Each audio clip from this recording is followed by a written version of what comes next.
Yes, it's being live streamed. Welcome, welcome, welcome, everybody.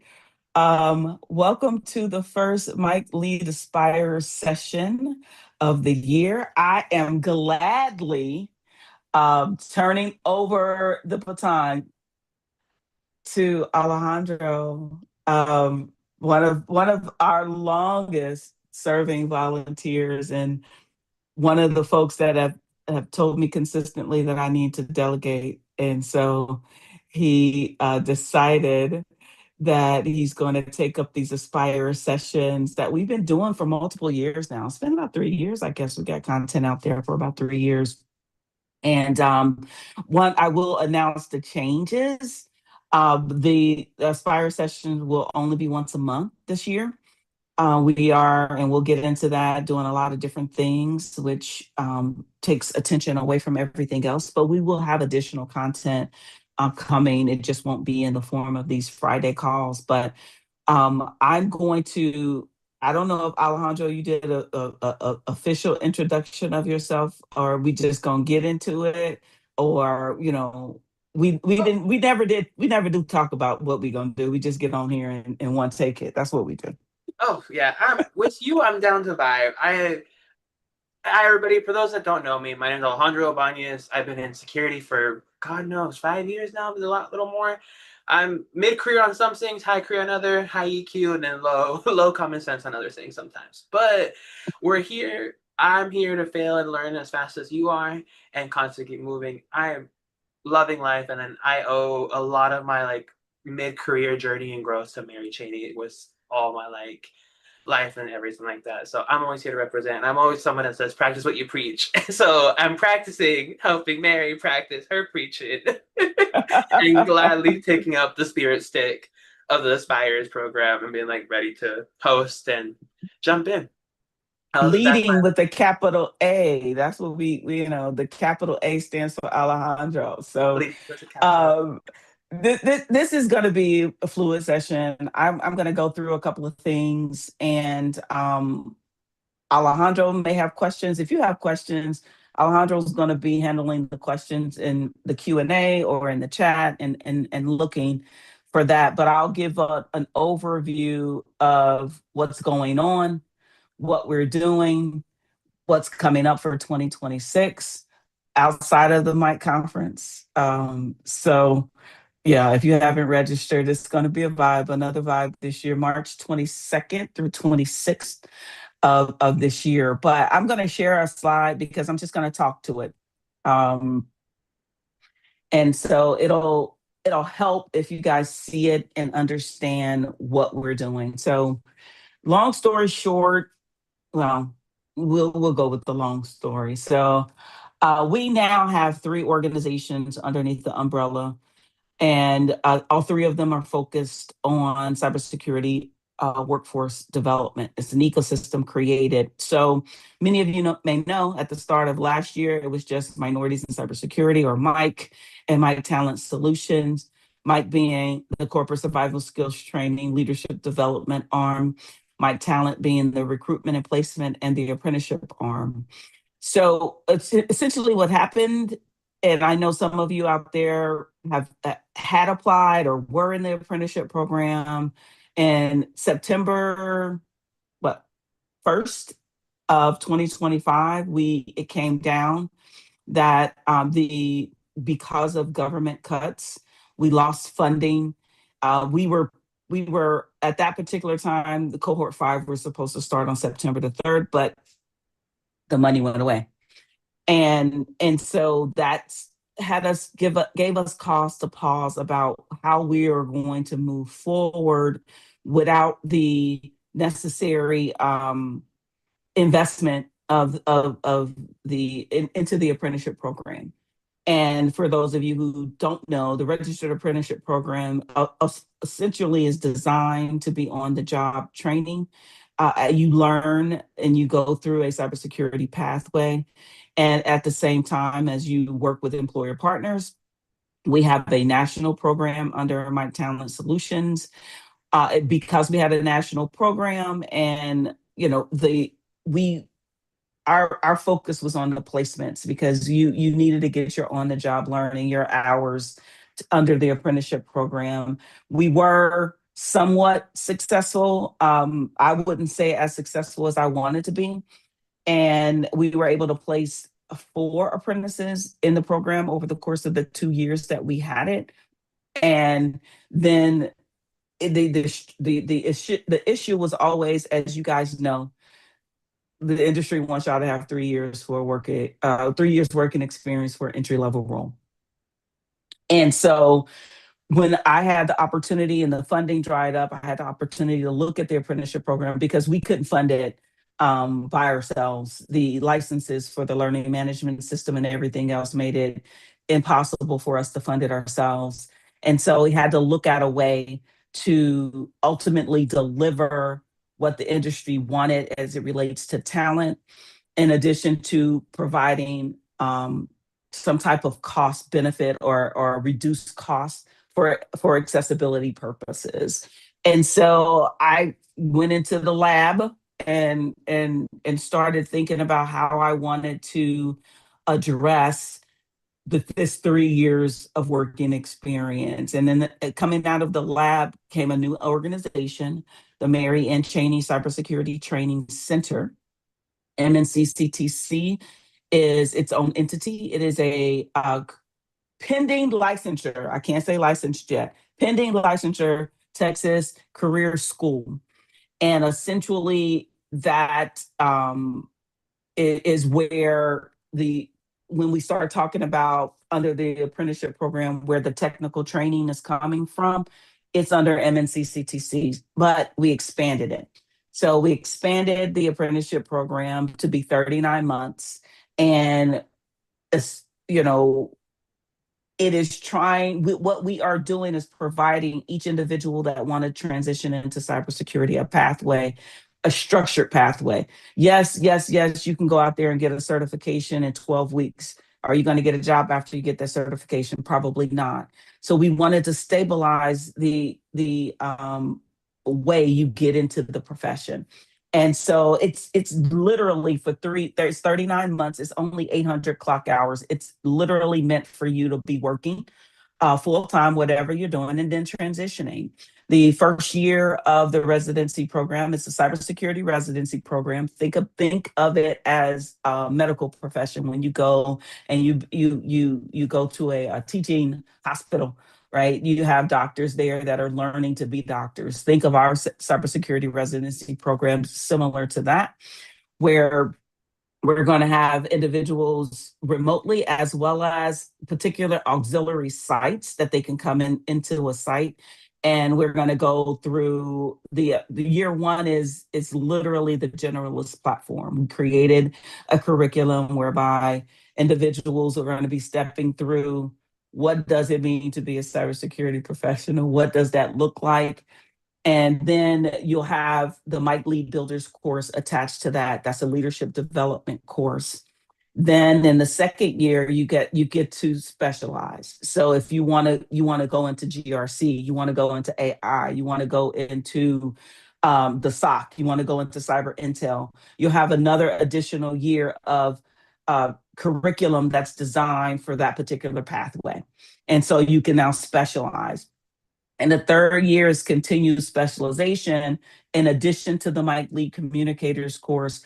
But in addition to that, there are opportunities to explore consultancy, right? But so let me answer some questions. Year one, year two, year three, you can always work to get employed through Mike Talent Solutions. Mike Talent Solutions is now specifically recruitment and placement, whether that's regular consulting placements, whether that's direct hire, whether that is apprenticeships. Mike Talent Solutions is now the arm that is focused in on finding job opportunities, period, full stop. Mike is the leadership development arm. MNCCTC is your technical training arm. So they all work together in different ways to get you out into the profession. So year one of the residency, year two, and year three, you have an opportunity. You will have an opportunity as we find opportunities, as we work with our workforce development boards to find you individual opportunities to work within the profession. So now you're not only getting your hands on technical training, but you're getting some training in as it relates to cybersecurity while you're in the program. Some of it may be paid, some of it may be unpaid, right? It just depends on what the employer partners want and what they need. So that is the overall general thought process in regards to the organizations themselves, how they work, what it looks like. I am going to leave the slide up, and are there any questions right now, Alejandro, or am I going to continue to talk, or do you have questions? You're good to continue, but Mary, how do you envision this change impacting? Do you expect a student to go through all full 3 cycles, or with this new company spinning up, how do you envision employees, not employee, like a student's interaction with all? Is it the typical experience to experience like all 3 versions, one or the other? How do we expect that to stabilize through the next couple of years?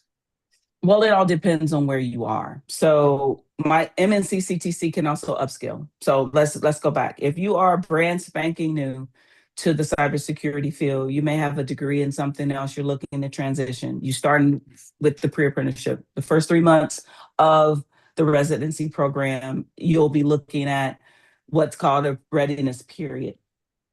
You'll be going through personality testing. You'll be talking to our chat bot, Kai, as it relates to what areas, where should you think about going based upon your previous skill set, based upon what you want to do. Cybersecurity is a profession, it's not a job. Understand me, listen to me and I will repeat that. It is a profession, not a job. You will forever and ever and ever be a continuous learner in this profession.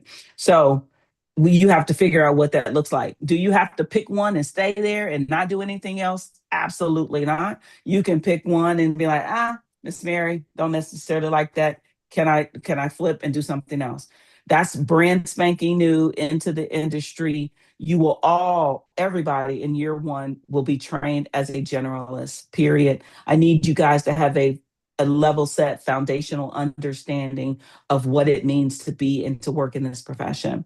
If you are a graduate and you completed all of your year one of your Mike Talent Solutions registered apprenticeship program, and there were 4 cohorts, 3 of which have folks that have completed all of their hands-on training within the platforms, you can enter into year 2. Okay. And then year 3 will be that 3rd year. If you are working in the profession right now and you want to upskill and you just want to take advantage of of what we have going on, you can get into a different year depending upon where you are in your career, right? And that's something that's left up to the leadership team to decide whether or not you have the experience necessary based upon your resume, potentially even a application, an essay, whether you have that the necessary skills that you need to enter into some other year other than year 1. But yes, it's meant to be each cycle because it's meant to be generalist, specialized, become more specialized. Awesome. We have a question from the chat from Ade where they would like to know, how does the new company integrate with past cohorts? I think you kind of touched on that by saying if you've already done the first year, is there any other integrations to expect, or is it more of it's a year skip in the training program? Yeah, I mean, it's a year, depending upon where you enter, it's a year skip. It's you completed year 1, you completed the Mike Talent Solutions registered apprenticeship program, you've graduated from the builders course, it's year 2. Right now it becomes where do you want to go? Where do you see yourself going? Of course, our organization, I'm sorry, the org chart. I did have another slide. I think I have a couple other slides. The org chart itself, yes, okay. And one of the biggest thing is tuition. The full 39 months is $9,150. As it stands, and as you will read on the website, it cost us $10,250 per student per year. We're looking at accessibility. We have a funding and student support advisor in Jerome, who will help you if you are looking for alternative ways of payment. We will help that as far as alternative ways that you can fund the actual program itself. There may be opportunities in your states, so that's what Jerome will be doing.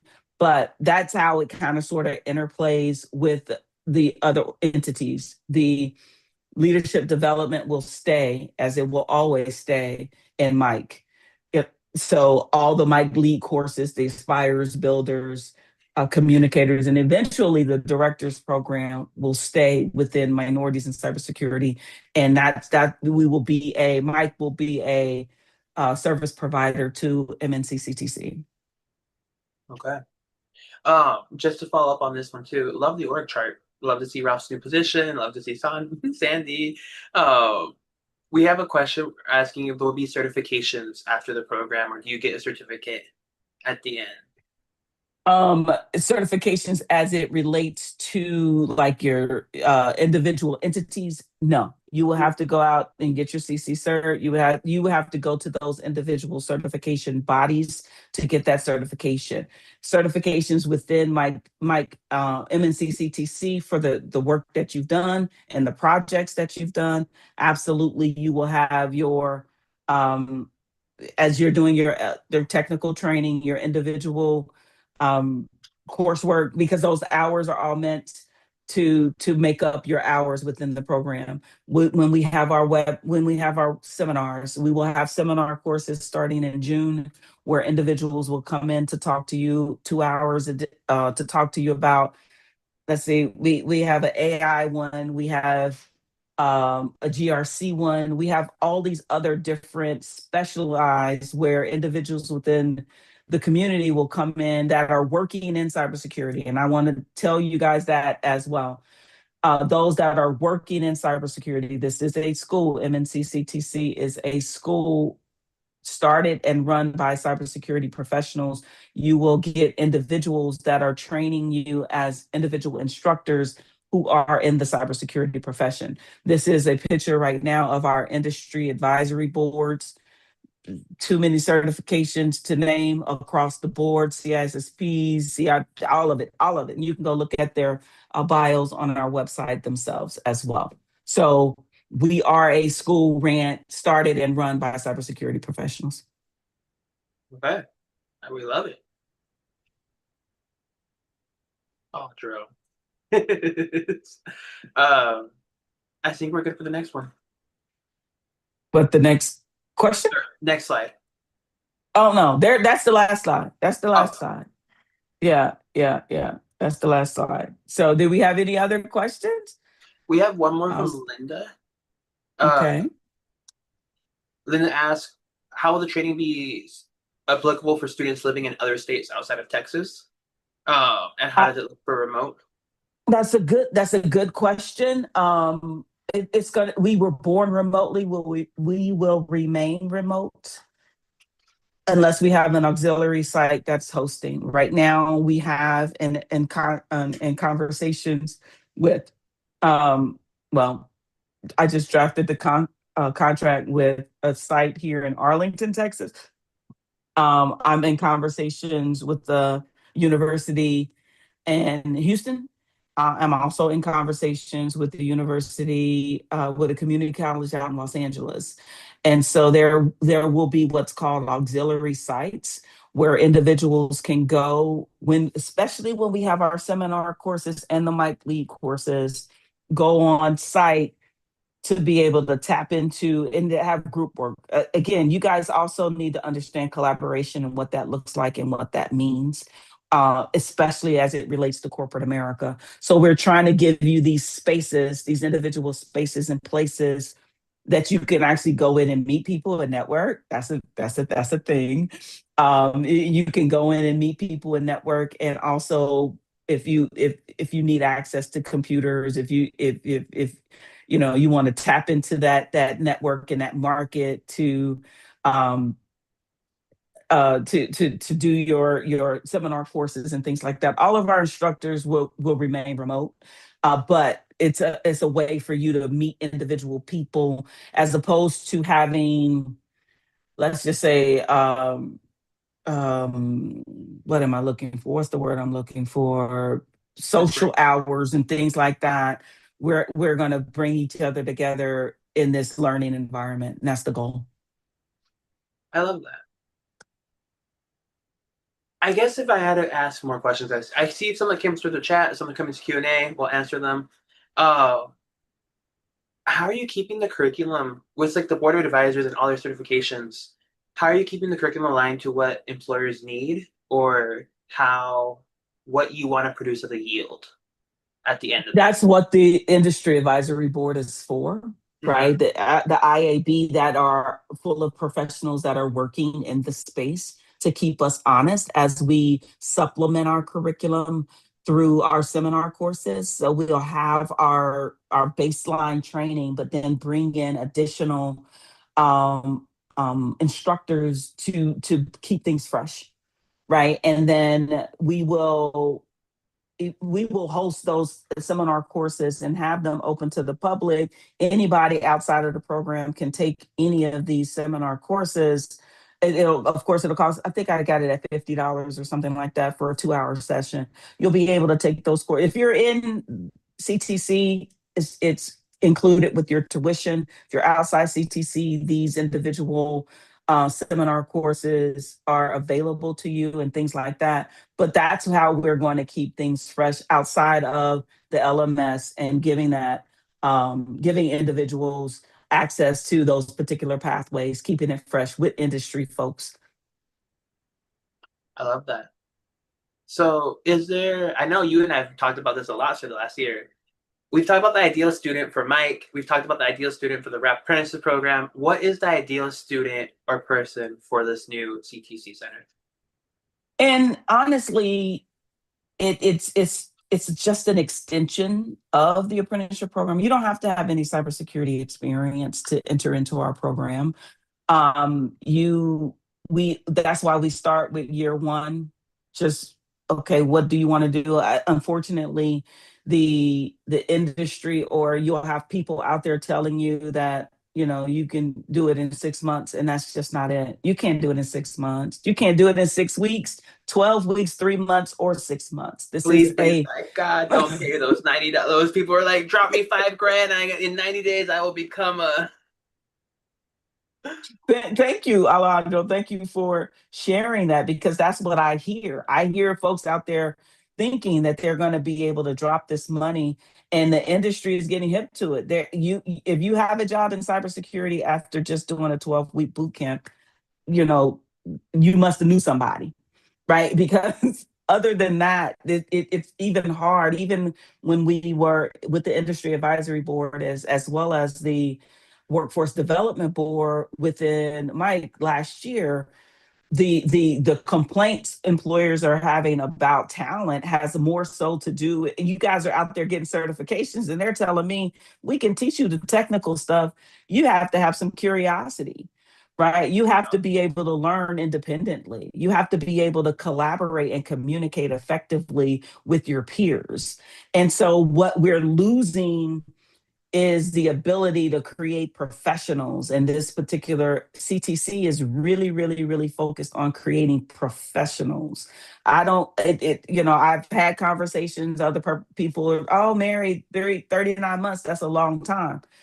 Again, this is the time that you have to spend to become a cybersecurity professional if you're committed to it. I have people that have been in my apprenticeship program that have been trying to break into this industry for 2-3 years now, and they don't know what they're doing, or they give up and go somewhere else. This pathway, the way we're doing this, is it's a line for us to be able to not only get in those physical sites that we talked about within the individual communities. Those are the places where we need to go to be able to say, okay, you think AI is taking all these jobs away, but guess what? Your mom and pop shop still needs help, right? Your small and mid-sized companies, they still need help. They can't pay the $500,000 a month to go find some AI tool to do it for them, and they don't know how to tune it anyway. But all that to be said, you have to understand this is a career. And I need you guys not to think of this as some type of retail job opportunity that's going to happen fast. You have to be a student. You have to be a student of cybersecurity. You have to be committed. You have to be curious. You have to be asked questions. You have to admit that when you don't know something, all of that other stuff is still out there. And you gotta be ready to put a ring on it too, because that's the other part. Like, yes, be ready to change and to add on and plus one what Mary said. Continuous learning will be the motif of this career. And Mary had to remind me of that last week and smack me down and say, hey, you're entering that next stage. It's time to pick up a book and spend those hours, that 5 to 9. And I'm like, damn, you were right. You're hitting the next wall. And you might have to relearn a couple lessons. There's still times where I go back to the original Mike Leeds curriculum and I'll reread the book and I'll sit there and be like, I could have done that better. Yep. Mm-hmm. But it's all about going through the cycles, and it's the journey, not the destination. Absolutely. Absolutely. Oh, Mary, to honor your time and talk more about this too, I love it. We got 2 more questions. AI cannot be left unchecked. I agree. We professionals are always needed. Linda's asking, specifically with cybersecurity and AI, does one need to know about coding? That's an interesting question. I'll let Mary go ahead, Alan. No, you go ahead. You go ahead. I'll lead with an A and the scarlet letter A. So then I'm gonna break it down into 2. Do you need to know how to code specifically? I'd probably say that skill is you should be able to understand what the AI is producing and understand what you're going to incorporate in your system. Because if you're just copying and pasting nilly-willy, that's how you end up getting like malicious code injected and all that fun stuff. Vulnerability is open. Do you need to know how to build necessarily from scratch? That skill's being challenged. In cybersecurity, I don't think there's many domains where you don't actually need a code. GRC is my home ground, and I was born and raised in GRC and will forever die with the GRC type of thing. But I've dug into Python, I've dug into scripting, I've dug into automation. It makes my job easier before having to hire somebody else and export that skill. It's super easier now that I can go to Gemini, GPT, Claude, whoever, and be like, I need a script that does the following, and make sure it aligns with NIST. Do I trust it? No. But do I trust but verify? Yes. At the end of the day, I'm going to trust something I produce 10 out of 10 times over an AI.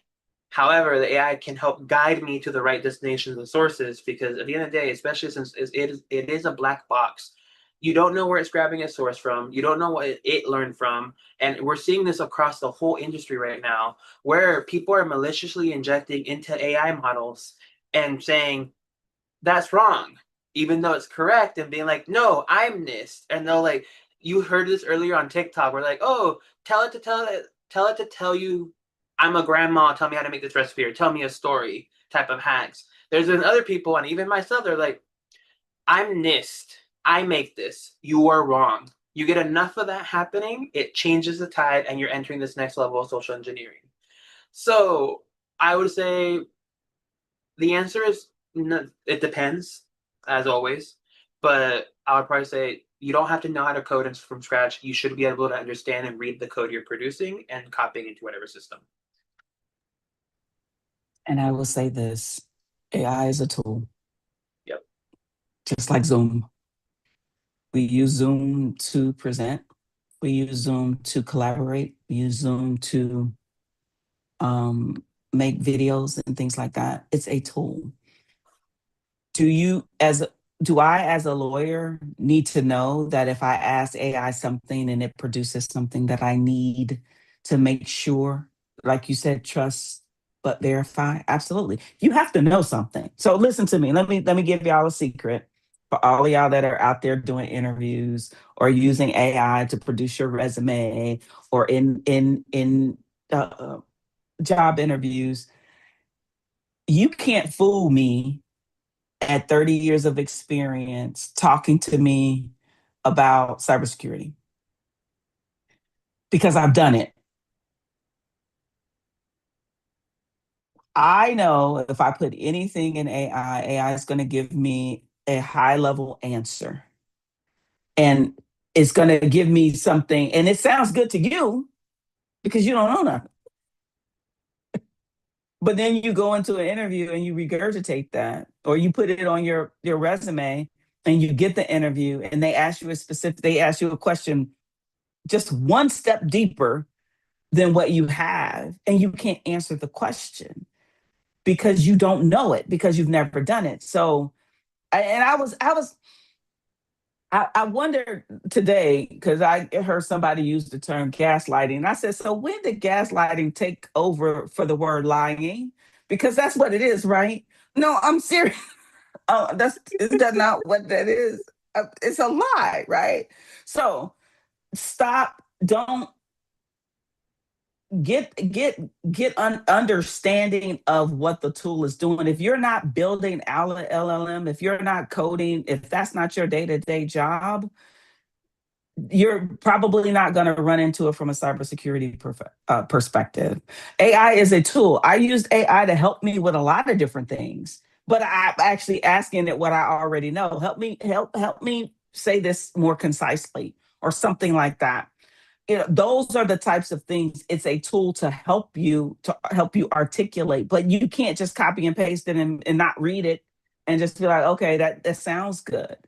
So, and then you start to think about the fact that AI is now allowing for fraud as it relates to job opportunities. So you guys are out there looking for jobs in cybersecurity and you're battling ghosts, or you're battling one person that's applied for 15 jobs and probably has all 15 of those jobs, because they read the part. They did, and organizations have gotten away from, you know, interviewing in person. And I mean, on the talent side, we're seeing organizations going back to in-person type of validations. You have an I-9 process. When you get a job, you have to bring in two forms of ID, and then blah blah blah blah blah. Get your passport card. Since COVID, that has been done on screen, right? And you can just flash people got fake IDs all the time.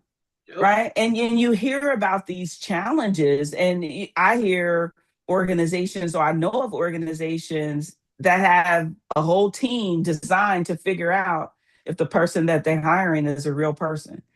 They didn't have those things before, but they're scouring the dark web to see if this is a fraudster. So that's not AI getting rid of security job. That's AI creating another security pathway, cybersecurity pathway to find out. Because just like, you use it, the bad guys use it. The bad guys don't have anything else to do but try to figure out a way to steal your money. And that's what's happening. This is what happens when technology, as it always does, outpaces security. You find holes that you didn't know would exist because you didn't think that way. And that's well said, Mary. I definitely agree. And not only that, I'll even add to your point where you said go one step deeper. I don't even bother going one step deeper. I go one step lighter and see if you can even hit that. I had a candidate last week who I thought was coming at me with PhD level knowledge, and I was like, oh my God, it's God's gift to AWS, like walking through my door. I quizzed him on one thing prior that he had said, where I'm like, oh, your solution for this, because I said I wouldn't have done that. I was curious why you would have done that. And he's like, I don't remember. What were we talking about? And then I'm like, oh, I re-asked him the same question. And the solution came out way lower quality. Where I'm like, no, you wouldn't make that mistake. Or blah, blah, blah. Like, so it was the mismatch of there. And he's like, oh, you just refer to my doc. Just refer to my doc. And I'm like, no, I'm sorry. This is a red flag.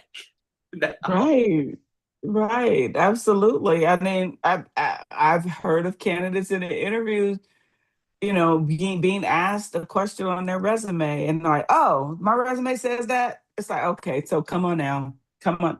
See, these are all time sucks for hiring managers, which leaves them in a position.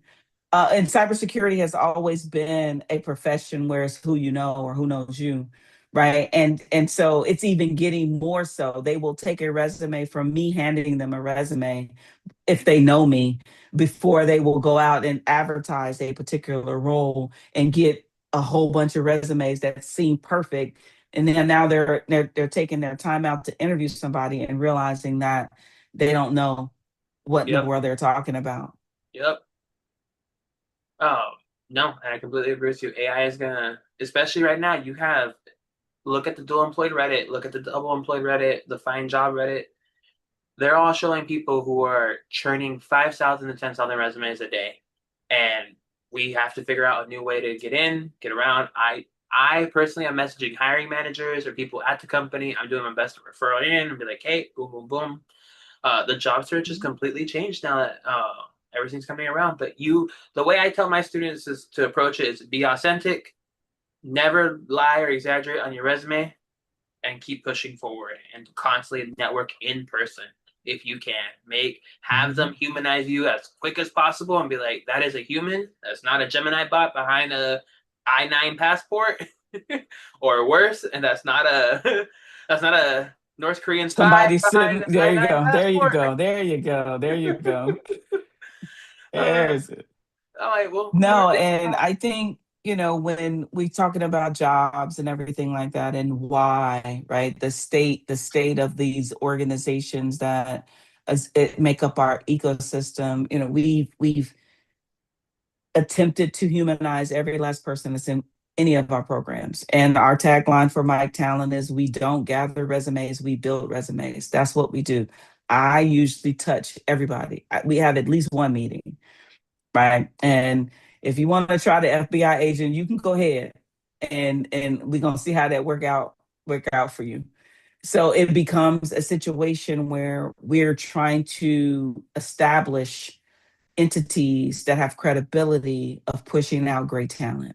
That's the ecosystem that's here, right? Because and you can ask some folks that got kicked out, they still mad at me, probably.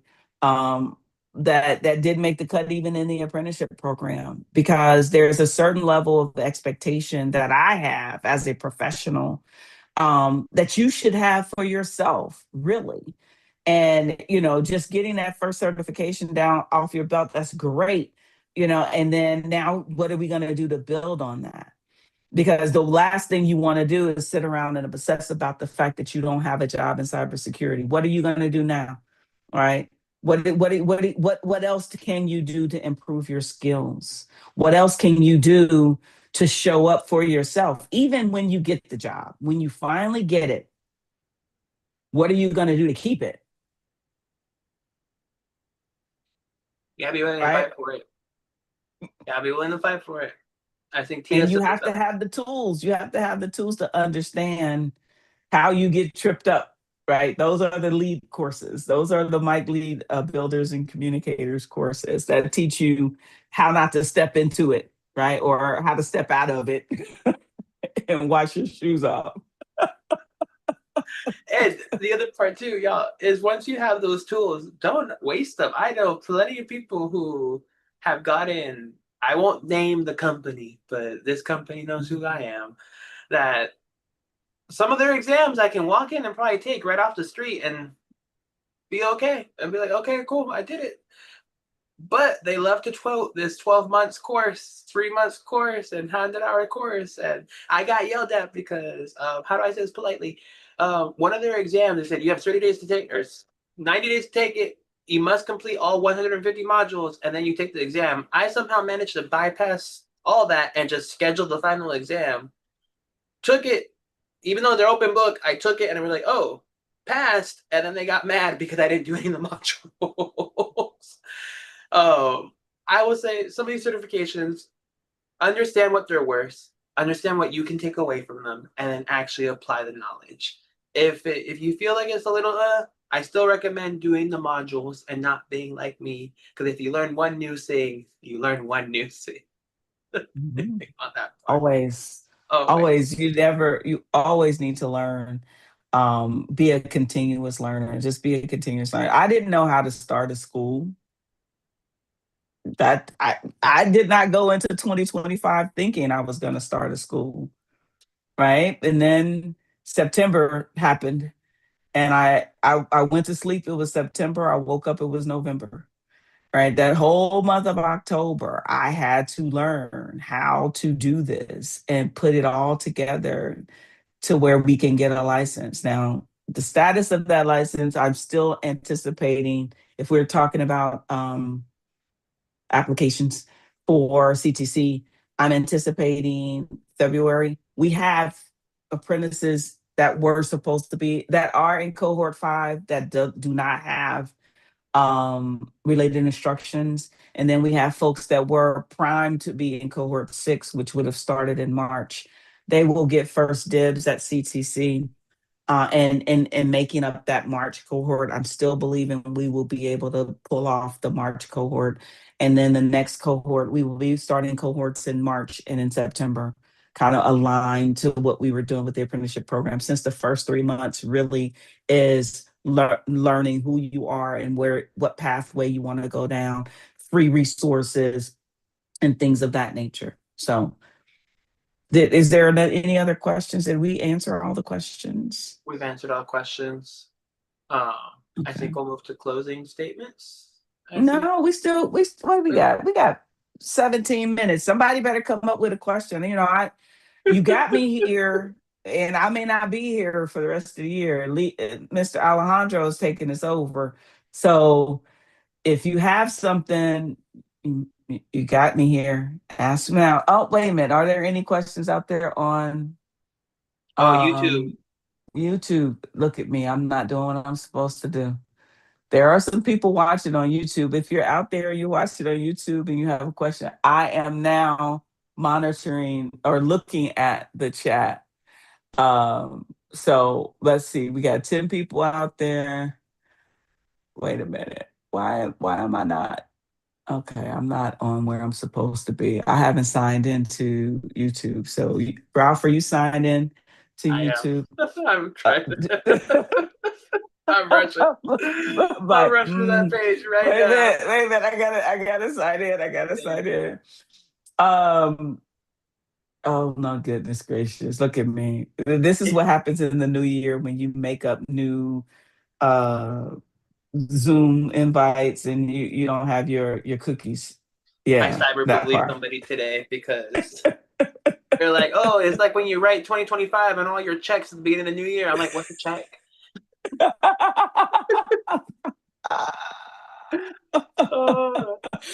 Hey, look here. Checks are still good. I remember having to teach somebody how to write a check. So let me see. I'm going to the channel. I'm live. I'm seeing if there's any questions. No questions out there. See any questions? It's 10 people out there. So what we doing? All right now. Once it's gone, it's gone. Okay. Need a check? To buy a passport.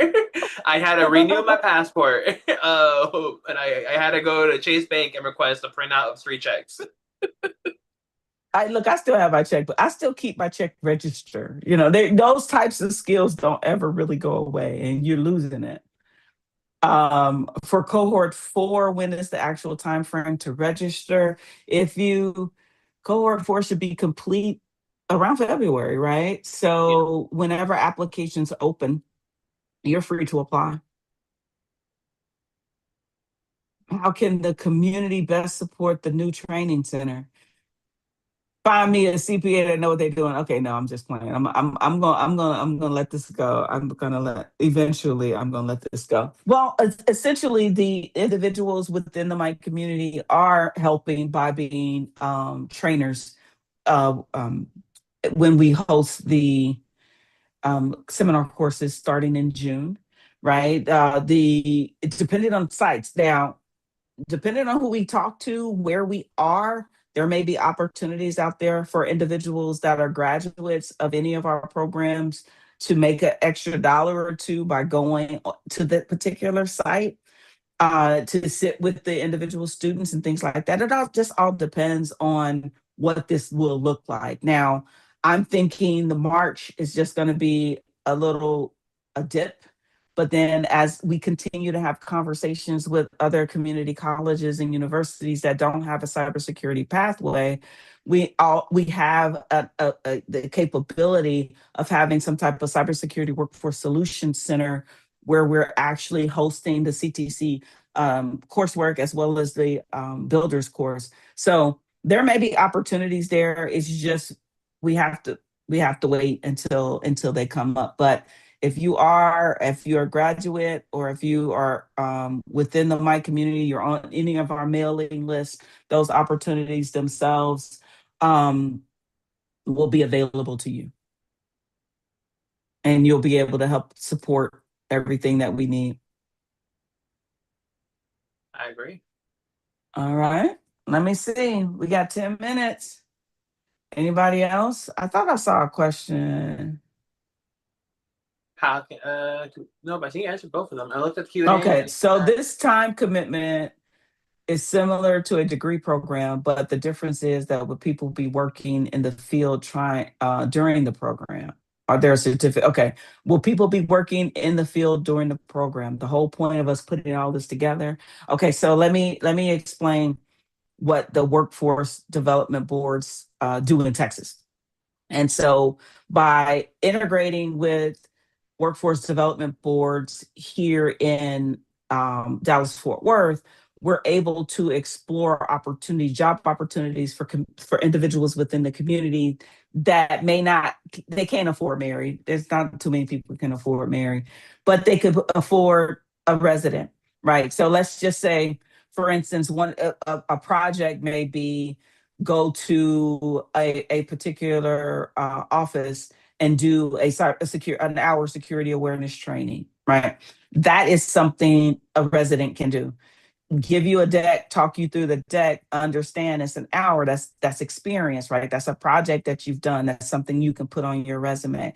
There are plenty of opportunities on the small and mid-sized companies area for residents, because residents themselves get paid differently than a professional would, right? As opposed to taking upon a $65,000 a year employee, you can take on a resident that is working hourly, but working to get a job role. So one of the cool things about having a workforce solutions type of site is you could potentially earn your money back, right? If we're able to get the necessary involvement and excitement within the communities that our residents live in, there's a possibility that you can earn your tuition back just by working in the communities and for the businesses within the communities.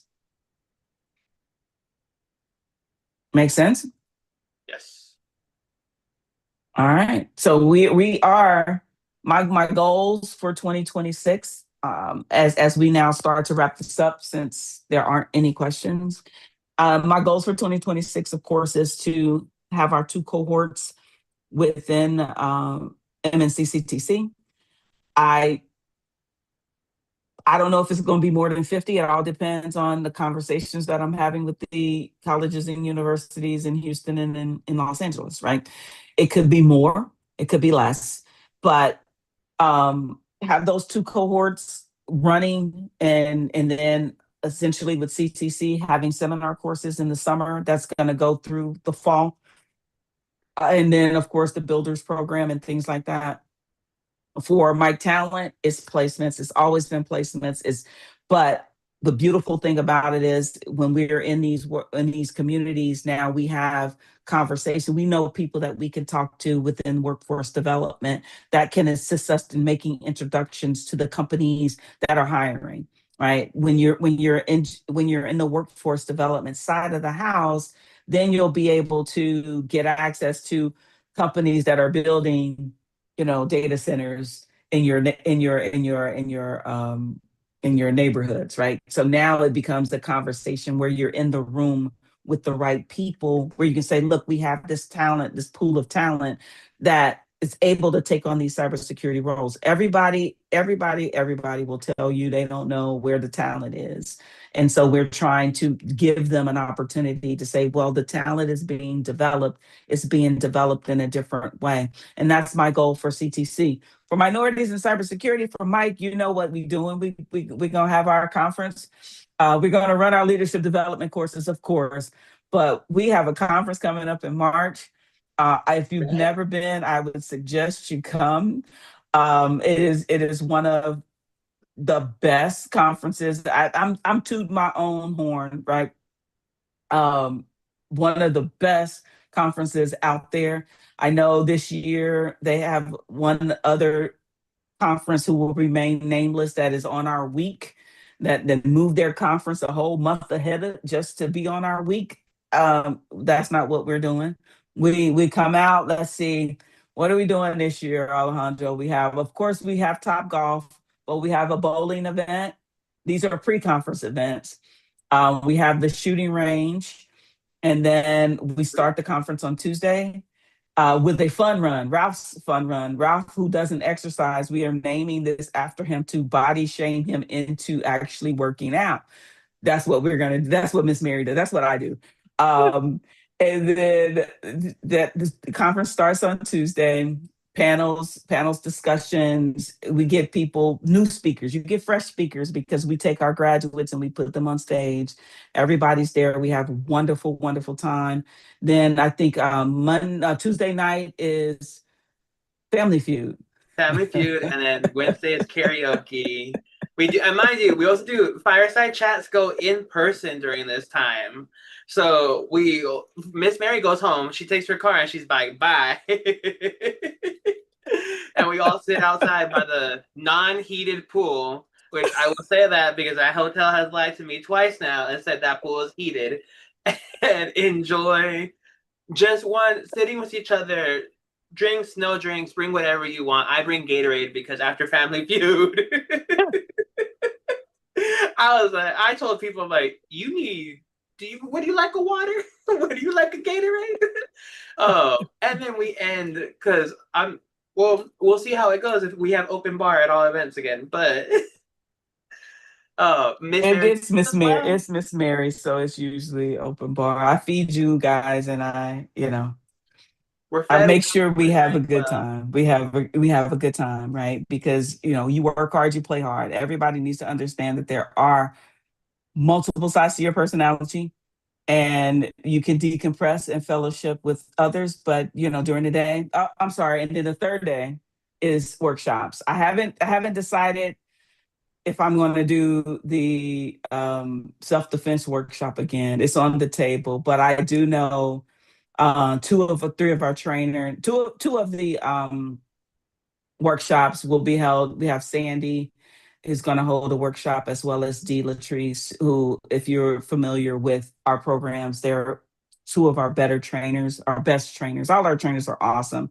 But they teach the most courses in our leadership development courses, and they'll be running their workshops as well. So third day is workshops, and then at the end of the conference, at the happy hour, you might see chefs doing crip walking and things like that, which happened last year. So you never know what you're going to see. All in all, a wonderful time. I hope to see you guys at the conference in March. I hope to see you guys have engaged with CTC. If you are, like I said, wherever you are in your career, we will have content for you. If you just want to upskill and do something different, you have that opportunity to do that. Yeah. Have the opportunity, if you are employed, talk to your employer about some of the things that we have going on. Maybe they can sponsor you to take this coursework to upskill. It's all available to you. And so we're gonna continue to do what we're doing, expand what we're doing, and bring more folks into the fold, into the Mike community, and to be able to give opportunities to everyone. So if there's nothing else, go ahead. Before we end, Mary, I'm asking everybody for the leading with A, what their word of the year is, or word of the months. Mine is catalyst, because it's never too late to begin again. and new Mhm. experiences and ideas can spark change in unexpected ways. If you've had set a word of the year, I would love to hear yours. If not, whatever comes to the top of your head.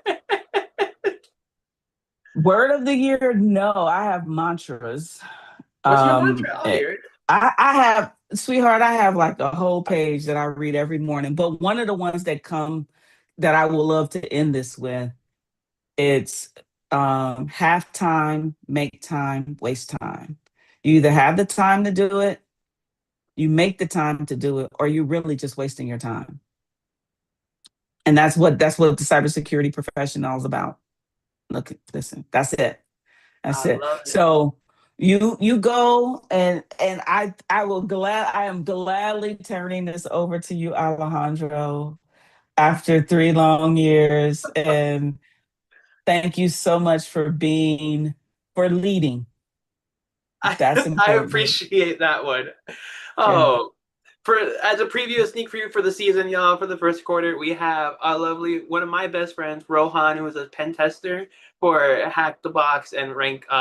He's ranked high on there. I'll let him to his own. We have Elise McGowan, who's also joining us in March, who will be talking about her experiences, how she did PhD, transition, and then we're ending right before we go into summer with Eunice. Eunice is one of my other dear friends, and she currently works in a lot of from network engineering to GRC. She is my motivator and keeps me running. Ralph has been CC'd on all my emails back and forth with all these speakers. But we have a fun lineup for everybody for this fire session. I know they're once a month now, but I'm hoping to make sure they have big impact and they're banging to their best. It's going to be me and my friends kicking for about an hour, and we'll go from there. If you have any suggestions or anything you want to explore, I'll dig into my network, Mary's network, Ralph's network, and find somebody. Whether you want someone from international and abroad, of how they made their trips abroad, to local and domestic, to how cybersecurity looks like around the world and day to day. I know that was fast and that was a lot, but thank y'all for joining me today. Was leading with A. That's with right. Don't forget to Mary like and Chaney. subscribe. Don't forget to like and subscribe for those of you out there to the YouTube channel. All right. Awesome. Bless y'all. Have a good day and enjoy the rest of the 3 hours left in your week. Mhm.